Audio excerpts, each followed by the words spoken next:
Kisah ini dimulai ketika seorang pemuda bernama Mihara Ryo kehilangan nyawanya dalam sebuah kecelakaan lalu lintas. Alih-alih pergi ke akhirat, Ryo justru terbangun di sebuah ruang asing dan bertemu dengan sosok malaikat bernama Michael. Di sana, Michael memberikan kesempatan kedua bagi Ryo untuk berinkarnasi ke sebuah dunia sihir bernama Pi.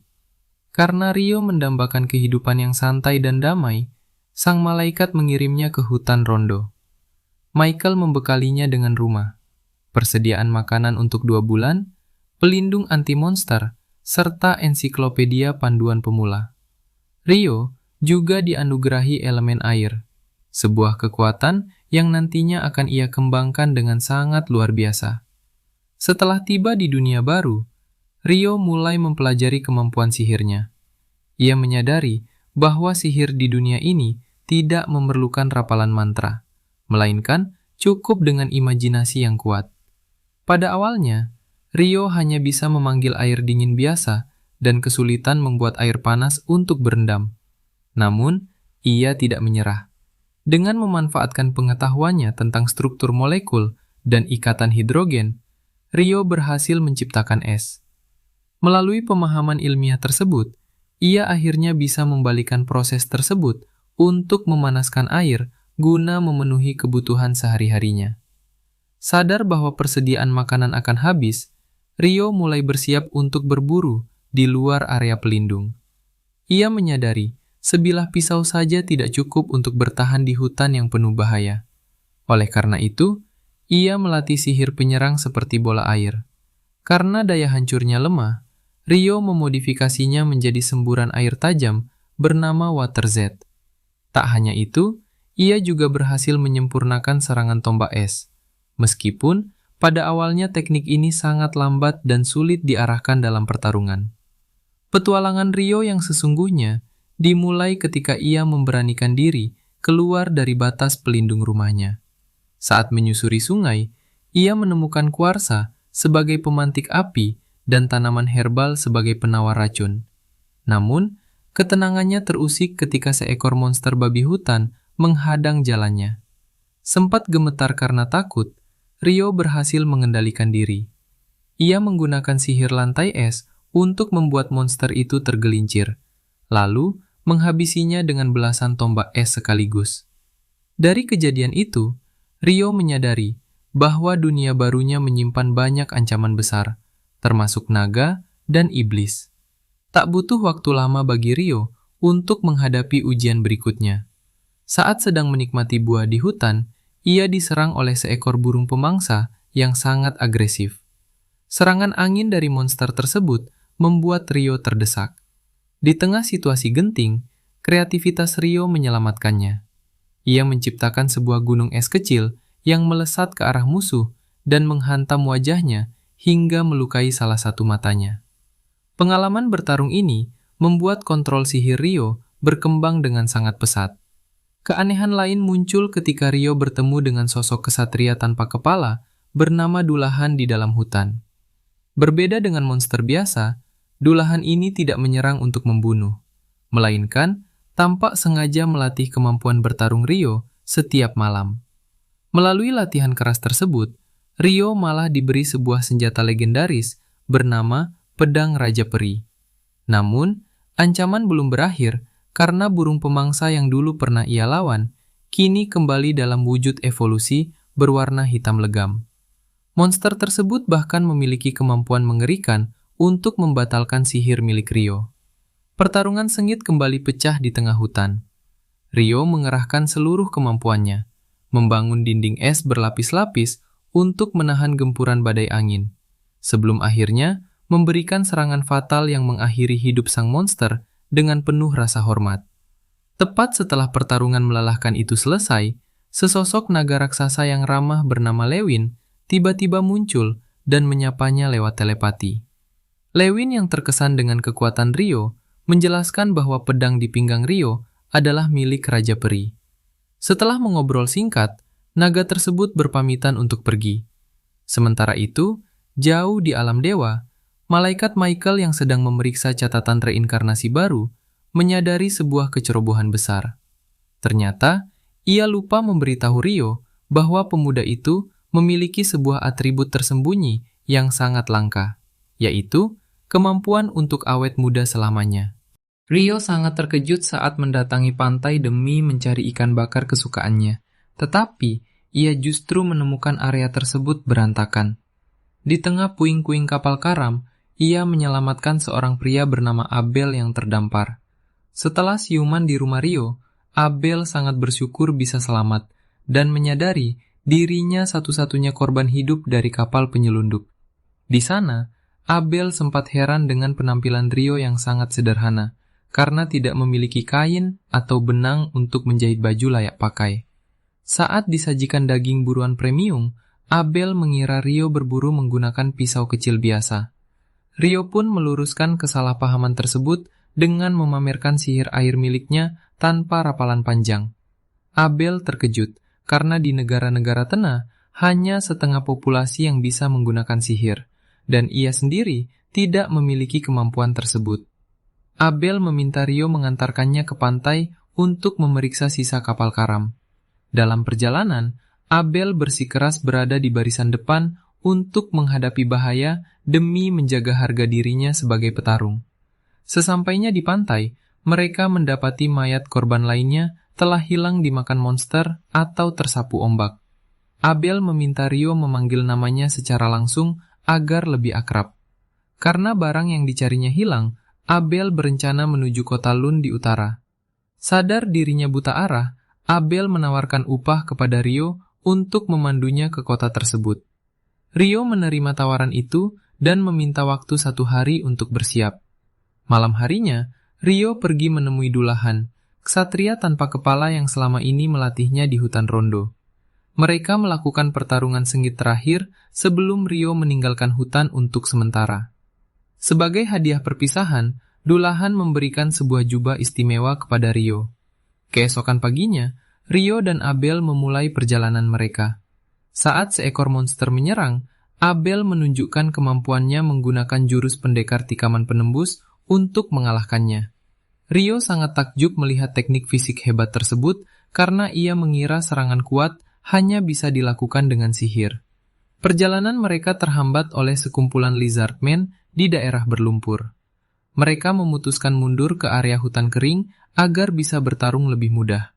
Saat dikejar, Rio merapalkan sihir 4 tombak sekaligus tanpa menggunakan tongkat sihir. Hal ini membuat Abel tercengang karena penyihir biasa umumnya hanya bisa mengeluarkan 1 serangan perapalan. Saat beristirahat, Abel menunjukkan koin perunggu florin sebagai mata uang resmi kota Lun. Abel menjelaskan 3 wilayah negara-negara tengah, yaitu Kerajaan Knightly, Kekaisaran Debi, dan Federasi Handalu. Rio langsung menyatakan ketidaksukaannya pada Kekaisaran Debi karena menganggap namanya terdengar sangat jelek. Ketika melewati daerah pegunungan, mereka tidak sengaja masuk ke sarang monster rock golem yang memiliki kemampuan regenerasi tubuh sangat cepat. Rio menggunakan sihir dinding es 10 lapis untuk menjepit dan menghancurkan tubuh keras para golem hingga menyisakan batu sihir berukuran besar. Tak lama berselang, mereka menyaksikan pertarungan dahsyat antara Behemoth raksasa melawan monster terbang Wyvern. Behemoth memenangkan pertarungan menggunakan kemampuan pembatalan sihir. Kejadian ini membuat Abel menjelaskan fenomena pembatalan sihir yang biasa ditemui di dungeon. Mendengar kata dungeon, Rio sangat antusias. Abel memberitahu bahwa satu-satunya dungeon aktif terletak di kota Lun. Rio kemudian menjelaskan batas geografis wilayah tersebut yang dikelilingi pegunungan utara, berfungsi menahan monster berbahaya agar tidak masuk ke area manusia. Namun, kekhawatiran mereka terbukti saat sekelompok wyvern terbang mendekat dari langit utara. Tanpa jalan menghindar, mereka bekerja sama melawan monster terbang tersebut. Rio menggunakan sihir tombak es untuk menusuk dan menjatuhkan wyvern ke tanah. Lalu, Abel menyelesaikannya dengan jurus tikaman penembus. Melihat kesuksesan strategi tersebut, Abel yang bersemangat mengajak Rio memburu seluruh kawanan wyvern yang menghalangi jalan mereka menuju kota Lun. Rio dan Abel melanjutkan perjalanan ke utara dengan membawa banyak batu sihir berharga hasil berburu wyvern. Saat Rio khawatir mereka tersesat hingga ke wilayah Kekaisaran Debi, Abel menjelaskan bahwa kekaisaran tersebut berada jauh di sisi utara. Mendengar hal itu, Rio sangat lega karena ia benar-benar tidak menyukai nama kekaisaran tersebut. Di tengah perjalanan, mereka menemukan jalan utama menuju barat laut yang mengarah ke kota Kiradea. Rio sangat gembira karena akhirnya bisa tidur di kasur yang layak dan tidak sabar mencicipi makanan khas rekomendasi Abel di kota itu. Abel menyarankan Rio mendaftar di Guild Petualang agar memiliki kartu identitas resmi yang membebaskannya dari biaya masuk kota. Rio sempat menggoda Abel karena mengira pria itu ingin mencari muka dengan membayar biaya masuknya. Di sebuah kedai, Rio sangat terkejut saat disajikan nasi kare yang lezat. Makanan tersebut sangat identik dengan kisah reinkarnasi dunia lain yang ia ketahui. Rio makan dengan lahap hingga menambah porsi, lalu menanyakan apakah makanan manis juga tersedia di kota tujuan berikutnya. Perjalanan pun berlanjut hingga mereka tiba di gerbang kota Lun yang dikelilingi ladang gandum luas. Penjaga gerbang bernama Nimuru sangat terkejut melihat Abel kembali hidup-hidup setelah dinyatakan hilang dalam tugas. Setelah membayar biaya masuk untuk Rio, mereka menuju kantor Guild Petualang. Kehadiran Abel di lobi langsung memicu kehebohan karena ia sangat populer di kalangan para petualang. Saat Rio menunggu di luar lobi agar tidak mengganggu reuni Abel, ia bertemu gadis elf yang mengenali jubah pemberian dulahan sebagai jubah milik Raja Peri sebelum pergi begitu saja. Abel kemudian memanggil Rio masuk dan memperkenalkan pemuda itu sebagai penyelamat hidupnya. Abel berniat mendaftarkan Rio langsung ke peringkat D dengan dirinya sebagai penjamin, sebuah hal tidak biasa bagi anggota kelompok elit Pedang Merah. Untuk membuktikan kelayakan pendaftaran, Abel membawa Rio menemui ketua guild, Hugh McGrath, dan menunjukkan batu sihir raksasa milik Wyvern Angin yang mereka kalahkan. Hugh sangat terkejut karena Wyvern sekuat itu biasanya butuh pasukan besar untuk ditaklukkan. Apalagi mereka berdua berhasil melewati Gunung Jahanam yang mematikan. Di tengah pembicaraan, rekan setim Abel yaitu Rin, Lihia, dan Warren datang dengan air mata haru karena melihat kapten mereka kembali dengan selamat. Proses pendaftaran Rio dilanjutkan bersama resepsionis bernama Nina, di mana Rio mendaftar sebagai penyihir berelemen air. Rio ditawari asrama gratis selama 300 hari dan diundang mengikuti kelas pelatihan dungeon pemula yang diadakan lusa pagi. Setelah menyelesaikan pendaftaran menggunakan bola kristal, Rio mendapatkan kartu identitas resminya. Abel kemudian mengajak Rio membeli pakaian baru dan tongkat sihir untuk Rio dan menanyakan perihal senjata miliknya. Namun, ia heran karena Rio hanya membawa pisau kecil biasa untuk bertarung jarak dekat. Dari penjelasan Abel mengenai sistem waktu dan satuan ukuran baju yang persis seperti bumi, Rio yakin ada orang bumi lain yang pernah bereinkarnasi di dunia ini sebelum dirinya. Malam itu ditutup dengan pesta meriah menyambut kembalinya Abel dan kehadiran Rio. Keesokan harinya, Rio yang masih pusing karena terlalu banyak minum diantar menuju kamar asrama nomor 10, tempat ia bertemu teman sekamar barunya yaitu Niels dan Eto. Tak lama berselang, Nina datang memperkenalkan pemuda yatim piatu berusia 16 tahun bernama Amon yang akan mengikuti kelas pelatihan dungeon bersama Rio. Sementara itu, Rin merasa tidak percaya dengan cerita Abel mengenai kehebatan sihir Rio yang bisa menciptakan dinding es tebal secara instan di udara dan menembus pertahanan angin Wyvern. Rin membandingkan kemampuan Rio dengan penyihir ledakan api legendaris yang dirumorkan mampu menghancurkan kota dalam sekali serangan. Meski Rin khawatir Rio akan memihak kekaisaran Debi, Abel dengan santai meyakinkan rekannya bahwa hal itu tidak akan terjadi karena Rio sangat membenci nama kekaisaran tersebut. Hari terakhir pelatihan pemula akhirnya tiba, di mana para petualang baru bersiap menjelajahi lantai 1 dungeon kota Lun. Rio dengan tenang menenangkan Amon yang terlihat sangat tegang sejak pagi hari. Saat sesi tanya jawab dibuka, Rio menanyakan keberadaan alat transportasi instan untuk lantai yang sudah diselesaikan. Penjelasan instruktur membuat para pemula kagum pada wawasan Rio. Meskipun alat tersebut ternyata hanya ada di wilayah barat dan tidak tersedia di Kota Lun. Instruktur kemudian menjelaskan sejarah Kota Lun yang sengaja dibangun mengelilingi dungeon dengan 2 lapis tembok kokoh guna menahan fenomena gelombang besar, yaitu lonjakan monster masif yang terjadi setiap beberapa tahun sekali. Setelah mendaftarkan diri di gerbang masuk tembok, kelompok pemula tersebut melangkah masuk ke dalam dungeon. Di lantai 1, Rio mendeteksi keberadaan monster dari kejauhan. Ia langsung melumpuhkan monster semut pekerja tersebut menggunakan sihir es 8 tombak es miliknya, agar Amon bisa mendekat dan menghabisinya dengan tebasan pedang yang akurat. Keberhasilan mendapatkan batu sihir pertama ini mereka rayakan dengan pesta makan malam yang meriah di asrama. Di tengah obrolan mengenai rencana eksplorasi lantai 3 keesokan harinya, Rio merasa heran karena monster semut yang seharusnya berada di lantai bawah bisa muncul di lantai 1. Misteri itu terjawab ketika Abel tiba-tiba muncul dan menjelaskan bahwa monster-monster tersebut telah menggali lubang penghubung selama setengah tahun terakhir. Pertemuan santai itu mendadak heboh ketika Niels mengetahui identitas Abel sebagai anggota elit Pedang Merah dan langsung meminta jabat tangan dengan sangat antusias. Namun, momen tersebut terganggu saat Warren dan Rin menyeret Abel pergi untuk memberikan laporan wajib kepada ketua guild. Keesokan harinya, Rio membantu Amon pergi latihan ke dungeon untuk meningkatkan kemampuan pedangnya. Sadar bahwa gaya bertarung Amon sangat menguras tenaga, Rio menyarankan latihan ketahanan fisik dan membagikan kisah perjuangan Abel yang tetap berlatih keras setiap pagi meski sudah berstatus jenius.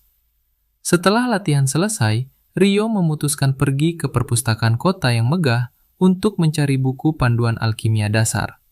Namun, saat sedang asik membaca, fenomena gerhana matahari mendadak terjadi dan menyeret Rio ke dalam dimensi koridor yang sangat asing. Di sana, muncul sosok iblis wanita tingkat tinggi bernama Leonor dengan aura mengerikan setingkat monster mitologi.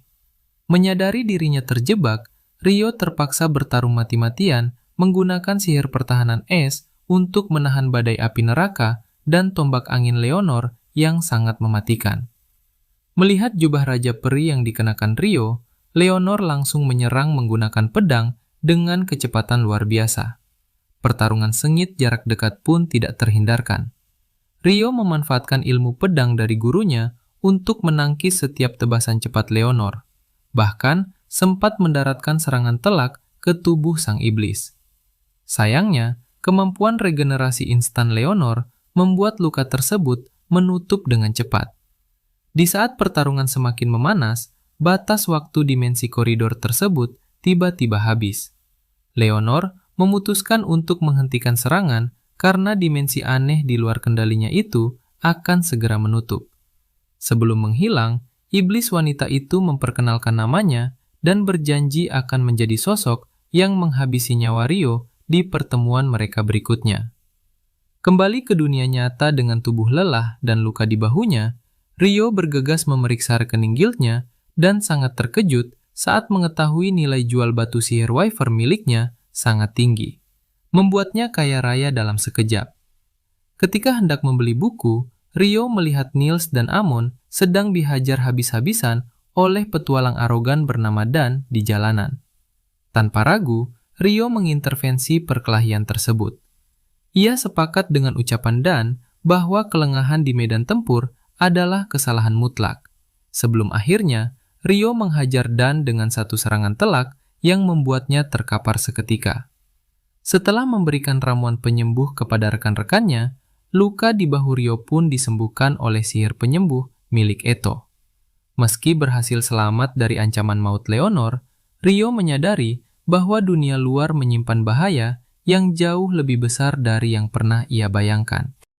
Di kedalaman dungeon, Eto merapalkan sihir penyembuh tingkat rendah untuk mengobati luka Niels setelah mereka bertarung sengit melawan monster. Pertempuran tersebut terasa sangat janggal karena mereka diserang oleh Goblin Archer di lantai 5. Padahal monster jenis itu biasanya baru muncul di lantai 10 atau lebih bawah lagi.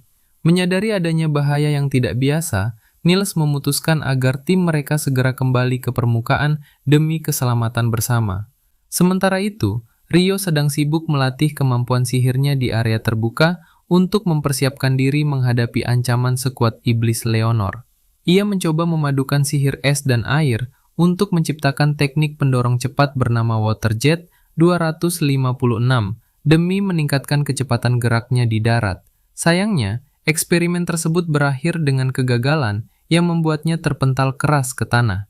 Sadar bahwa ia membutuhkan pemahaman teori yang lebih mendalam, Rio memutuskan untuk pergi ke perpustakaan kota guna mencari informasi lebih banyak tentang alkimia dan asal-usul iblis. Di tempat lain, Rin sedang mendiskusikan kehebatan sihir es buatan Rio yang bahkan tidak bisa ditiru oleh penyihir hebat sekelas Ilarion, sebelum akhirnya ia berpapasan dengan Sera di perpustakaan.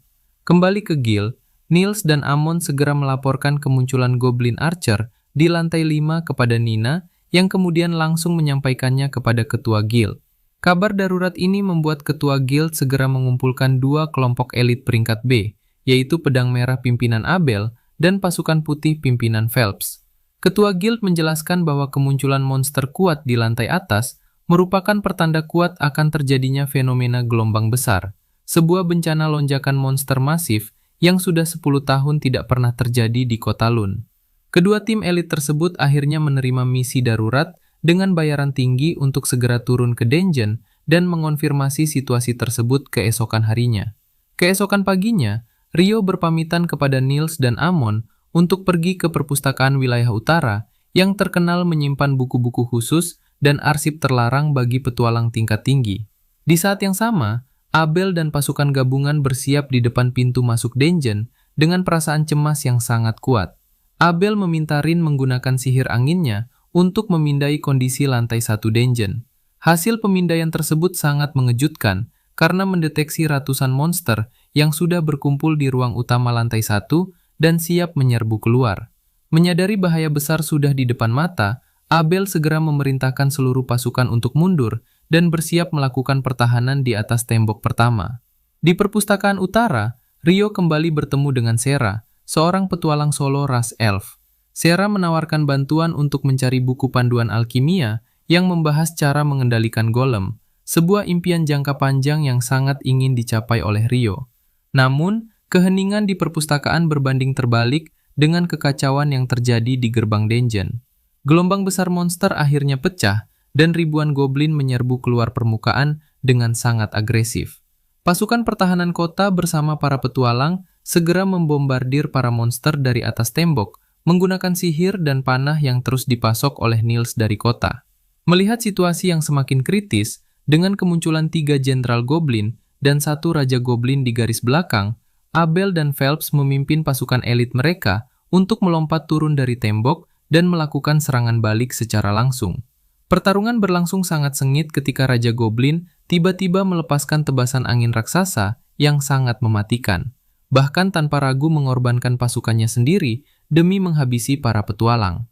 Dalam kondisi terdesak, Abel bekerja sama dengan Rin yang sedang merapalkan sihir area tingkat tinggi bernama Bullet Train. Dengan memanfaatkan teknik bayangan sempurna miliknya untuk mengalihkan perhatian, Abel berhasil menahan pergerakan Raja Goblin hingga sihir hujan peluru milik Rin jatuh menghujani dan menghabisi monster tersebut hingga tumbang.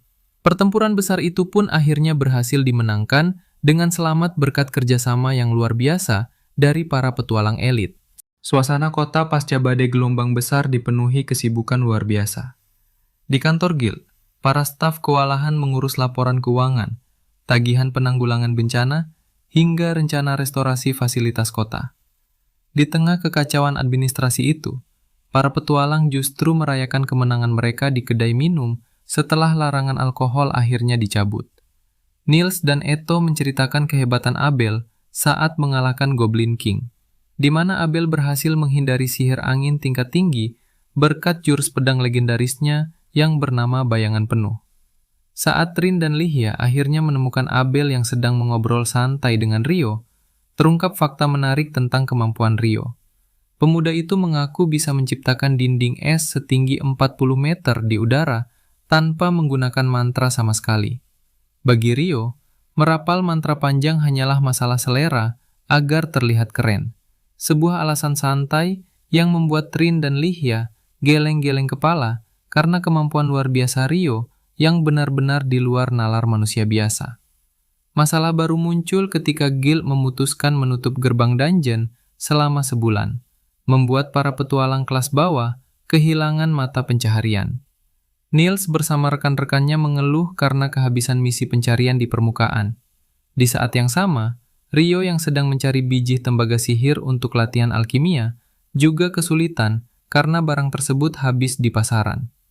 Rio akhirnya memberikan misi pribadi kepada Niels dan dua temannya untuk mencari biji tersebut di tambang terbengkalai rusai dengan bayaran sangat tinggi, asalkan mereka semua bisa kembali dengan selamat. Niels dan dua temannya pun menerima tawaran menggiurkan tersebut dengan penuh semangat. Sementara itu, ketegangan terjadi di sudut kota ketika beberapa prajurit kerajaan bertindak semena-mena dan melecehkan seorang gadis. Pria bernama Dan mencoba menghentikan aksi tersebut, namun para prajurit justru hendak menyerangnya.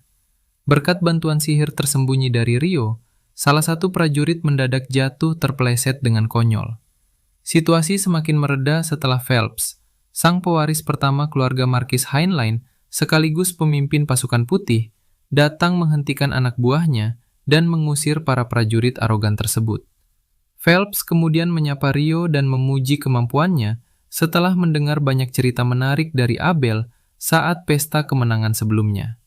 Malam harinya, Rio mengajak Abel makan malam bersama sambil menggoda kehidupan asmara temannya itu.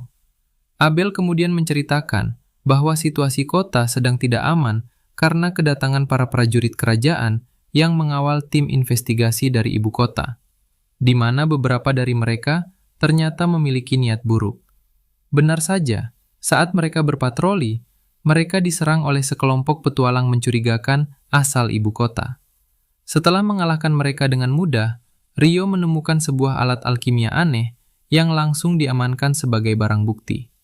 Di tempat lain, para prajurit kerajaan yang berbuat onar justru dibakar hidup-hidup oleh rekan Phelps menggunakan sihir api dahsyat bernama Inferno demi menghilangkan jejak. Keesokan harinya, perdebatan sengit terjadi antara ketua guild dan perwakilan ibu kota bernama Clive. Clive mendesak agar blokade dungeon segera dibuka untuk kepentingan penelitian yang dipimpin oleh Count Harold Clarence. Ketua guild akhirnya setuju membuka gerbang dengan syarat pihak guild tidak akan bertanggung jawab atas keselamatan para peneliti. Di penginapan, tim Abel menerima surat dari guru Ilarion yang meminta mereka mendampingi para penyihir kerajaan masuk ke dalam dungeon. Abel memperingatkan timnya untuk sangat berhati-hati, mengingat sejarah kelam di mana tim petualang kelas S sekalipun pernah hilang tanpa jejak setelah peristiwa gelombang besar di masa lalu. Abel juga memberi perintah mutlak agar mereka tidak pernah memusuhi Rio, karena pemuda itu bisa membunuh mereka semua dalam sekejap jika terpancing emosinya. Misi eksplorasi pun dimulai, dengan menggunakan alat pendeteksi residu sihir untuk menganalisis kondisi dungeon. Di luar gerbang, kelompok Niels berhasil membawa pulang 2 biji tembaga sihir untuk Rio dan menerima bayaran fantastis sebesar 900.000 florin. Memasuki hari ketiga pencarian di dalam dungeon, tim investigasi merasa heran karena tidak menemukan monster sama sekali hingga lantai 7. Saat menghadiri rapat penjelasan di guild, Rio menanyakan tentang kondisi batu sihir yang dijatuhkan oleh monster gelombang besar. Ketua guild mengonfirmasi bahwa warna semua batu sihir dari monster tersebut memang terlihat pudar.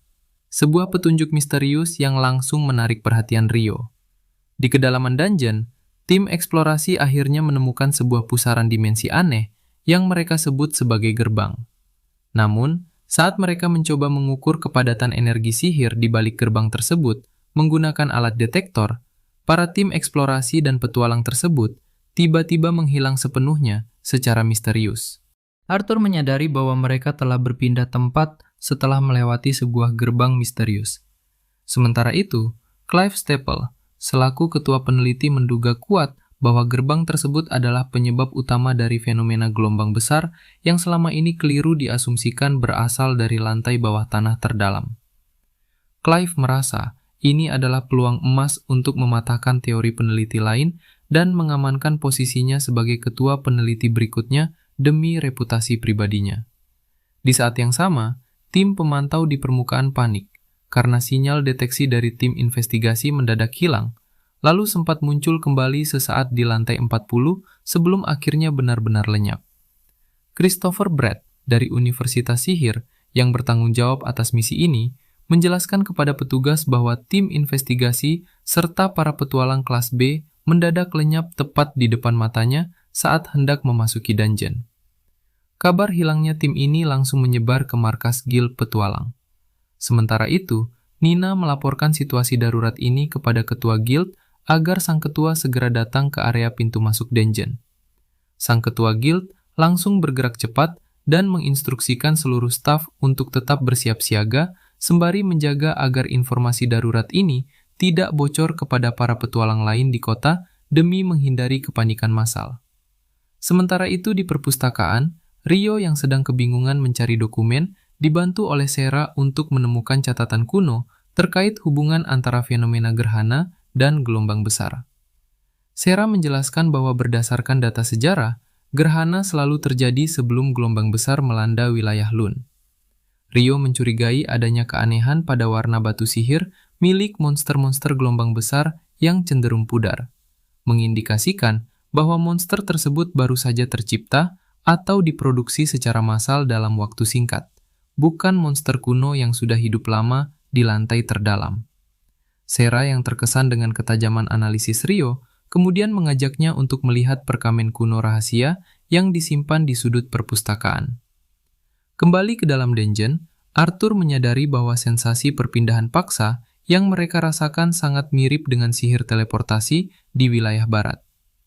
Lihia mendeteksi bahwa mereka saat ini sedang terkurung di dalam pelindung sihir raksasa yang menyerupai lingkaran suci pertahanan tingkat tinggi. Rin kemudian menggunakan sihir deteksinya dan mendeteksi adanya sekitar 1000 energi kehidupan manusia serta 50 monster asing yang berada tidak jauh dari lokasi mereka. Kelompok Arthur akhirnya memutuskan untuk segera bergerak dan bergabung dengan sisa rombongan demi keselamatan bersama. Di luar dungeon, Christopher dan ketua guild menyadari situasi sudah sangat kritis karena mustahil mengirimkan tim penyelamat ke lantai 40 yang sangat dalam dan berbahaya.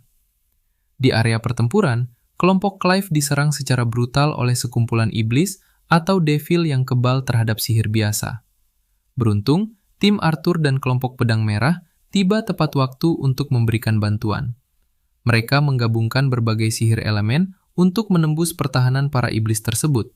Namun, jumlah musuh yang terlalu banyak membuat pasokan sihir mereka terkuras habis dengan cepat. Situasi semakin memburuk ketika sesosok iblis tingkat tinggi dengan mata berbeda warna muncul, yang diidentifikasi oleh Lihia sebagai Devil Prince, calon penerus Raja Iblis yang sangat kuat dan hanya bisa dikalahkan oleh pahlawan legendaris. Devil Prince tersebut langsung melancarkan serangan hingga menerbangkan rekan-rekan Abel dan mementalkan sihir yang diarahkan kepadanya. Abel mencoba bertahan dan mengeluarkan jurus andalan teknik pedang putaran kosong. Namun, serangan fisik tersebut dengan mudah dipatahkan hingga membuat Abel terkapar. Di saat Lihia mulai putus asa dan menangis melihat Abel yang nyaris tewas, Rio tiba-tiba muncul di medan tempur dan menahan serangan fatal dari sang iblis. Rio dengan santai mendekati Abel yang terluka parah dan mengejeknya karena masih kurang berlatih hingga hampir mati terkapar. Meskipun Abel memperingatkan Rio bahwa lawan di hadapan mereka adalah Devil Prince yang sangat mengerikan, Rio justru menganggap remeh iblis tersebut dan menyebutnya lemah karena statusnya yang masih berupa calon Raja Iblis. Rio kemudian merapalkan sihir es Icicle Lens 6 disusul dengan serangan water jet bertekanan tinggi yang langsung melumat habis iblis-iblis kroco dengan sangat mudah.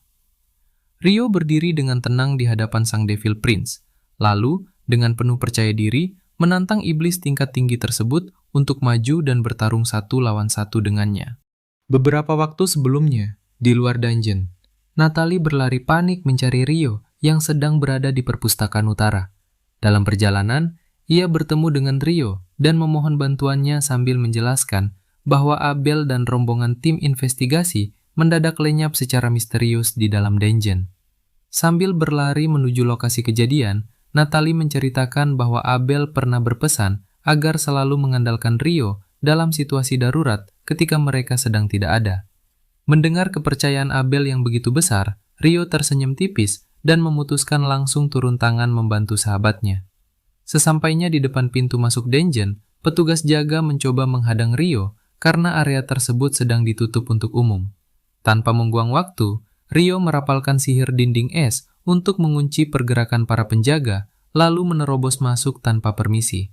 Begitu mengetahui posisi Abel terdeteksi di lantai 40, Rio langsung merapalkan sihir bertekanan tinggi untuk melubangi lantai batu secara vertikal, lalu meluncur turun dengan sangat cepat hingga mendarat tepat di hadapan sesosok devil tingkat tinggi yang sedang menyudutkan Abel. Kembali ke saat ini, di hadapan sang devil prince, Rio berdiri tenang dan menantangnya dengan nada meremehkan.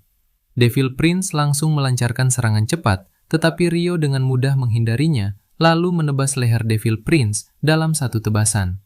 Akan tetapi, makhluk tersebut tidak tewas dan justru beregenerasi dengan sangat cepat. Menyadari daya tahan lawannya cukup merepotkan, Rio menilai bahwa kekuatan Devil Prince itu masih jauh di bawah Devil King yang sebenarnya. Tanpa memberi kesempatan kepada Devil Prince untuk memulihkan diri, Rio segera merapalkan sihir abrasif Jet 256 yang menghancurkan batu sihir di dalam tubuhnya hingga pecah berkeping-keping. Setelah pertempuran berakhir, Abel yang terluka parah berterima kasih karena diselamatkan tepat waktu. Rio dengan santai meminta bayaran berupa traktiran makan di kantin selama 1 minggu penuh, sebuah kesepakatan yang disetujui Abel dengan senang hati. Arthur selaku penasihat tim penyihir kerajaan juga menyampaikan rasa terima kasihnya yang mendalam atas bantuan tersebut. Demi membantu keluarga korban yang gugur, Rio dan Abel mengumpulkan batu sihir milik para devil untuk dijual. Arthur menjelaskan bahwa musuh yang mereka lawan adalah devil murni, makhluk yang menurut sejarah sudah ratusan tahun tidak pernah memunculkan diri di wilayah negara tengah. Di sisi lain dungeon, sesosok iblis bernama Leonor mendatangi sebuah altar kuno buatan manusia yang dibangun melalui pengorbanan jiwa. Di sana, ia dihadang pemuda bernama Roman yang dengan penuh rasa percaya diri mengaku sebagai sosok pahlawan yang ditakdirkan membasmi Devil King. Namun, kekuatan Roman tidak ada apa-apanya di hadapan Leonor. Dengan satu serangan mudah, Leonor langsung membuat Roman terkapar tidak berdaya. Merasa pertarungan tersebut membosankan, Leonor mengambil batu misterius dari altar itu dan menjelaskan bahwa dirinya bukanlah Devil King. Sebelum pergi, Leonor menyebutkan ada manusia bernama Rio yang kekuatannya 10.000 kali lipat lebih hebat dari sang pahlawan, lalu menyuruh Roman berlatih lebih keras jika ingin menantangnya lagi.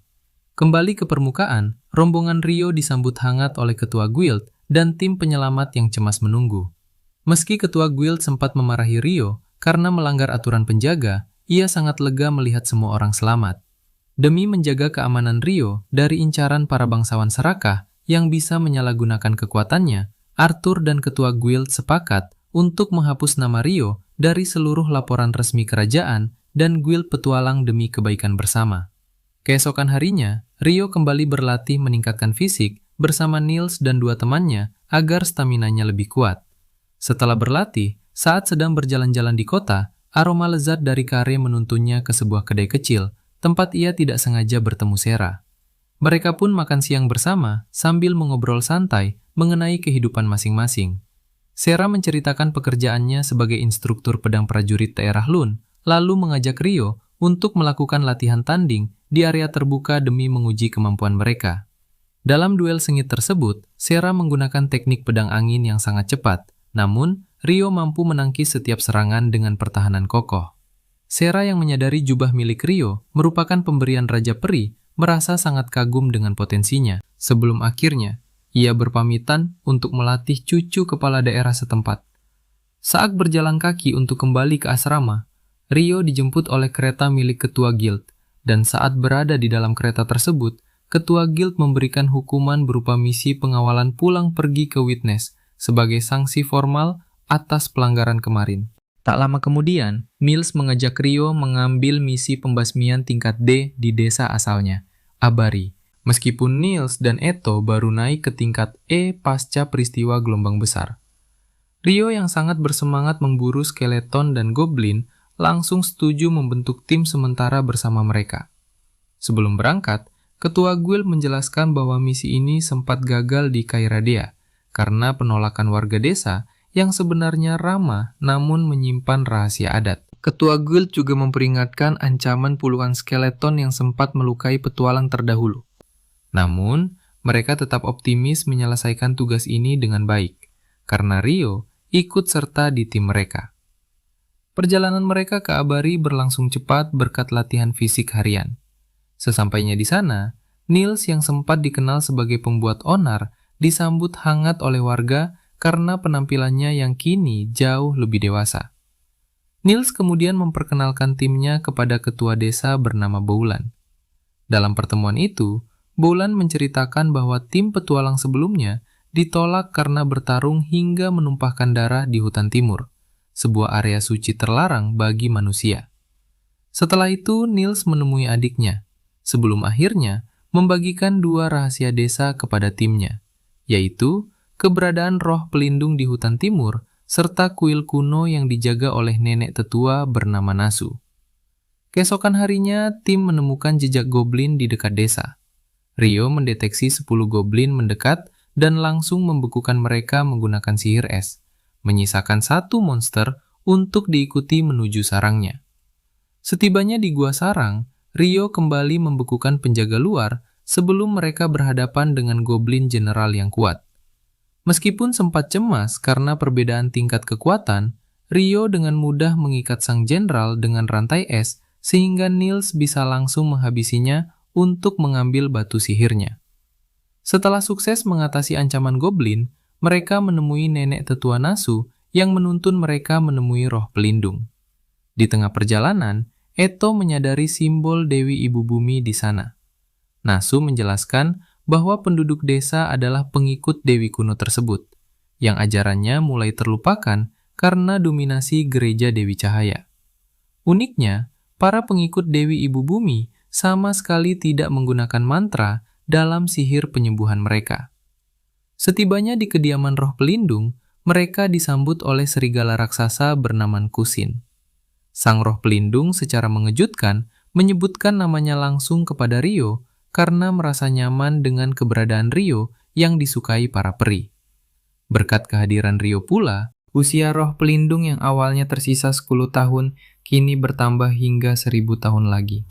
Kusin kemudian melepaskan 30 skeleton serta 1 skeleton ark yang selama ini disegel di dalam kuil untuk dibasmi oleh Rio dan kawan-kawan. Pertarungan pun dimulai dengan Eto merapalkan sihir pemurni untuk melemahkan monster. Rio membuat palu es dari sihirnya untuk Niels dan Amon, kemudian menciptakan arena es khusus yang sangat licin guna membatasi pergerakan skeleton ark. Berkat kerjasama yang solid, Niels dan Amon berhasil menghancurkan monster tangguh tersebut secara bertahap. Setelah pertempuran selesai, mereka masuk ke kuil dan menemukan sebuah batu mulia yang telah pecah. Nasu menjelaskan bahwa kuil ini mengalirkan kekuatan misterius ke gua tempat para goblin tinggal, yang menjadi alasan mengapa desa selalu diserang monster. Untuk mencegah bahaya di masa depan, Nasu pun menyegel gua tersebut dengan kekuatannya. Sekembalinya dari misi, Niels dan Eto yang masa tinggalnya di asrama akan segera habis mengajak Amon serta Rio tinggal bersama di rumah sewaan baru. Amon langsung setuju, sedangkan Rio meminta waktu berpikir karena memiliki rencananya sendiri. Abel kemudian mendapatkan tugas untuk mewakili ketua guild dalam festival Witness di kerajaan Whiteley. Sementara itu di tempat lain, pasukan kerajaan di bawah pimpinan penyihir api tangguh juga bersiap menuju Whiteness atas perintah raja, memicu semangat latihan para prajurit untuk menghadapi tantangan baru di masa mendatang. Kisah kali ini dimulai dengan perjalanan seru tim Kamar 10 yang terdiri dari Rio, Niels, Eto, dan Amon. Mereka mendapatkan tugas pengawalan pertama menuju kota pelabuhan Witness. Misi ini terasa sangat istimewa karena bertepatan dengan festival pembukaan dermaga yang diadakan 5 tahun sekali. Begitu tiba di lokasi dan menyelesaikan tugas pengawalan, mereka langsung diberikan kebebasan penuh selama 9 hari ke depan. Niels dan Amon pun segera berlari menuju deretan kedai makanan untuk berburu kuliner lezat seperti ikan goreng kentang dan mini kerakan bakar yang menggugah selera.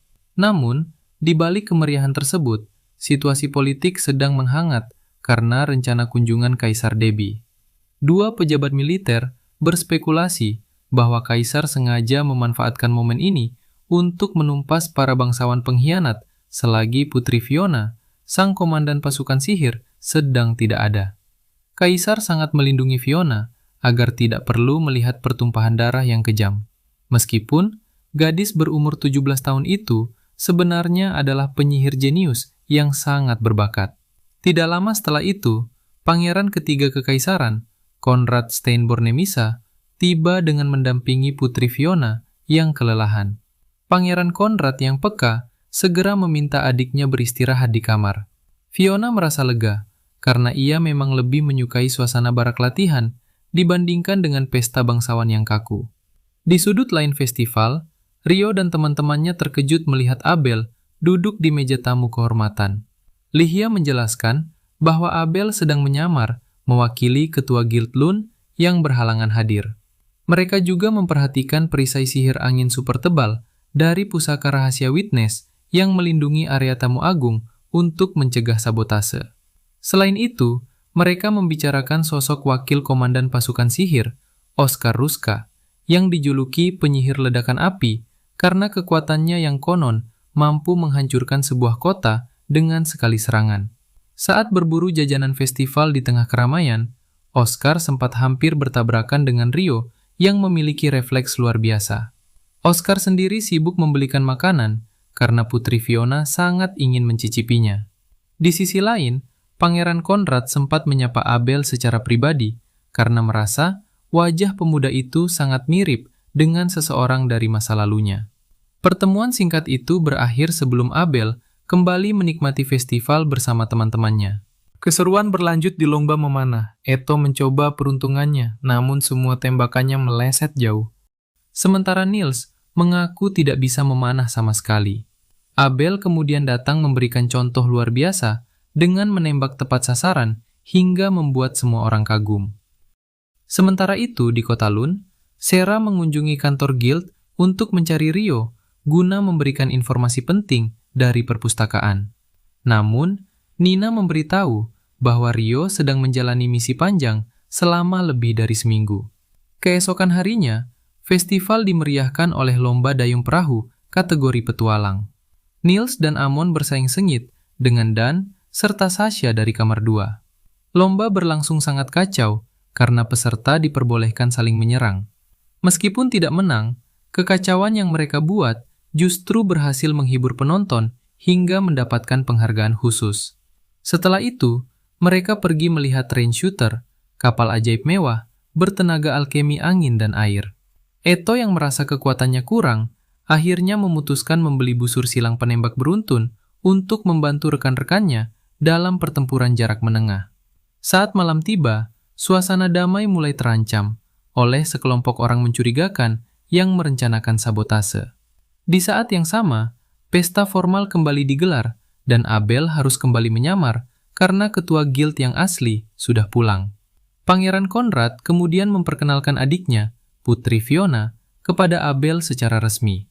Tepat ketika perkenalan hangat itu berlangsung, situasi darurat terjadi di balik layar karena aliran sihir ke pusaka pelindung tiba-tiba terhenti secara misterius, membuat perisai angin yang menjaga seluruh area tersebut kini menghilang.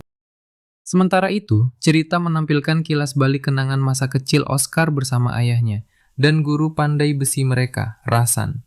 Sejak dini, Oskar dikenal sangat rajin membantu pekerjaan orang tuanya. Bahkan, dia pandai mengendalikan api untuk membantu pekerjaan menempa besi di bengkel gurunya. Rasan yang melihat potensi dalam diri Oscar akhirnya memberikan sebuah hadiah istimewa, yaitu pedang ringan yang dirancang khusus untuk latihan anak-anak seumuran dia. Kegembiraan Oscar sangat meluap ketika menerima senjata pertamanya tersebut.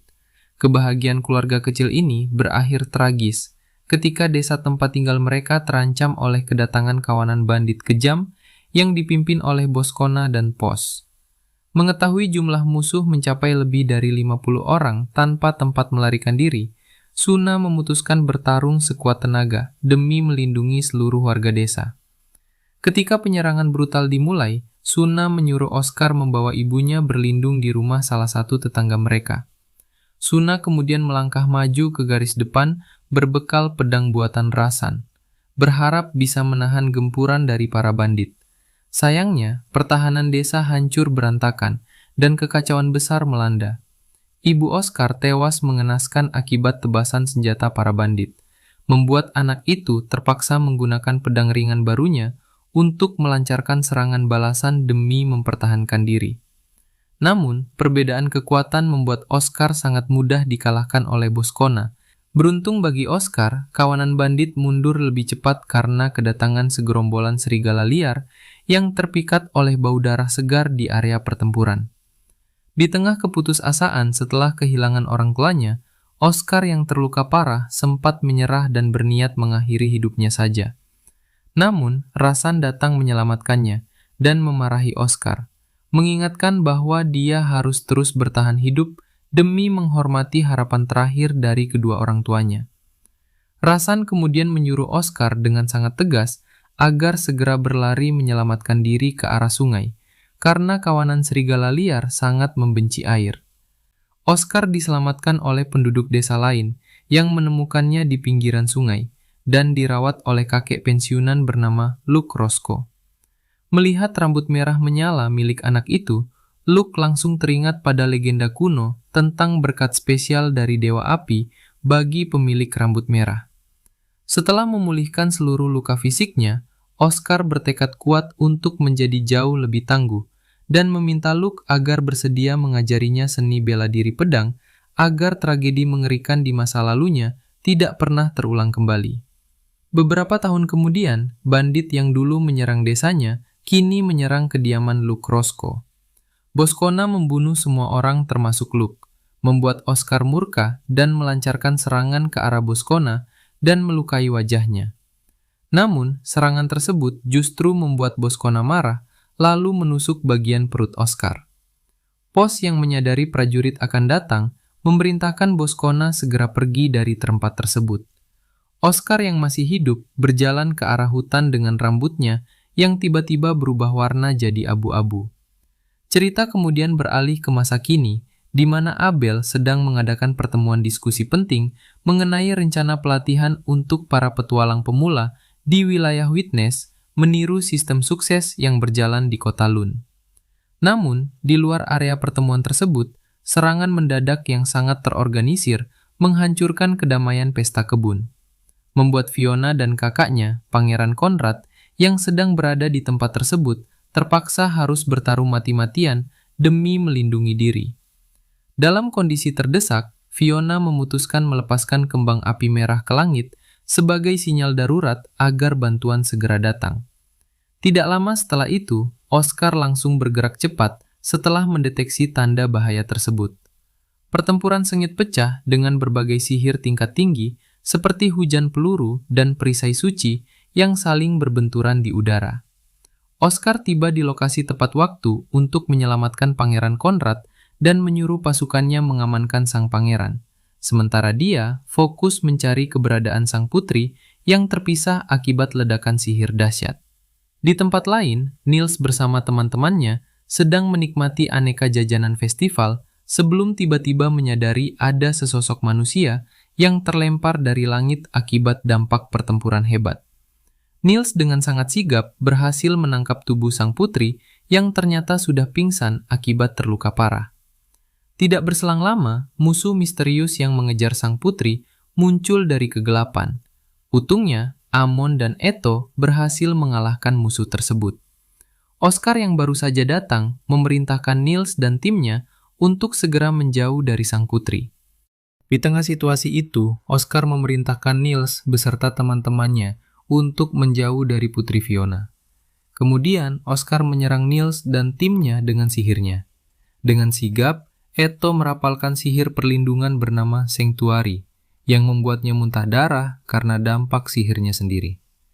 Oscar melancarkan serangan kedua hingga membuat mereka terluka cukup parah. Saat Oscar melancarkan serangan ketiganya, sihir es milik Rio tepat waktu melindungi mereka. Melihat teman-temannya terluka bersimbah darah, Rio yang baru saja tiba di lokasi tidak bisa menahan emosinya. Tanpa banyak bicara, Rio langsung berhadapan dengan Oscar yang berniat menghabisinya. Oscar merapalkan sihir andalannya, namun Rio dengan tenang menahan serangan tersebut menggunakan sihir dinding es 10 lapis yang sangat tebal. Pertarungan sengit hampir saja berlanjut sebelum akhirnya Abel datang melerai. Sebagai perwakilan ketua Guild Kota Lun, Abel berusaha meredakan ketegangan dengan menjelaskan bahwa Niels dan yang lainnya adalah petualang resmi, bukan penyusup berbahaya. Meskipun Abel sudah menjelaskan situasinya, Rio yang terlanjur emosi menolak untuk berdamai begitu saja. Rio bahkan mengancam akan membekukan sang putri jika Oscar tidak meminta maaf. Pertikaian kembali pecah ketika Oscar melancarkan sihir dahsyat bernama Kehancuran Langit, yang langsung ditangkis oleh Rio menggunakan sihir semburan air bertekanan tinggi. Melihat amarah Rio yang belum padam, Abel berdiri di tengah-tengah mereka demi mencegah terjadinya perang besar antar negara. Abel meyakinkan Rio bahwa dirinya bersedia mengorbankan nyawa demi mencegah konflik tersebut.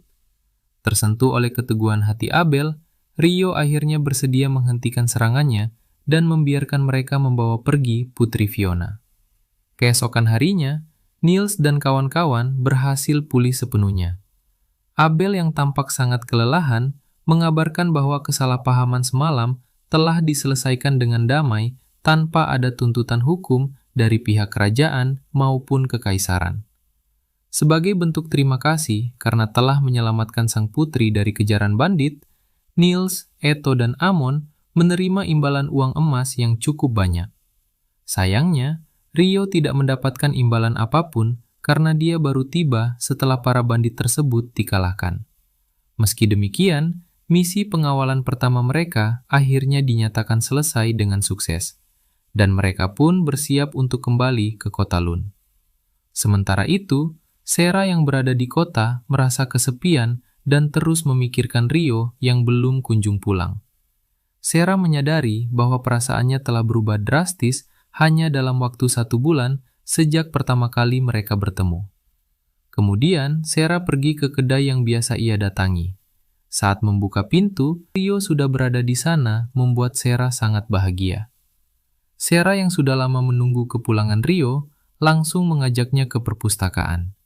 Di sana, Sera menunjukkan buku alkimia kuno dan mengajari Rio tentang dasar-dasar sihir menyalin dokumen yang belum pernah ia ketahui sebelumnya. Dalam obrolan santai mereka, Rio sempat terkejut ketika mengetahui bahwa Sera sebenarnya adalah peri yang telah berusia 200 tahun. Pujian tulus dari Rio tentang kecantikan Sera yang tidak memudar oleh waktu, seketika membuat wanita tersebut tersipu malu. Setelah selesai mempelajari sihir menyalin di tempat ahli kenalan Sera, mereka tidak sengaja bertemu dengan Abel.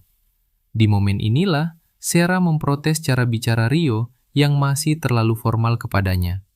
Padahal, Rio bisa berbicara sangat santai dengan Abel. Merasa hal itu tidak adil, Sera meminta Rio untuk mulai berbicara kasual dan memanggil namanya secara langsung tanpa embel-embel formal. Setelah menyanggupi permintaan Sera, Rio segera menemui Abel untuk meminta bantuan dicarikan sebuah rumah baru. Rio memutuskan untuk hidup mandiri karena teman-temannya sudah mulai tinggal bersama di luar asrama. Rio menginginkan sebuah rumah dengan halaman yang sangat luas agar dia bisa bebas melakukan berbagai eksperimen sihir dan alkimia tanpa mengganggu orang lain.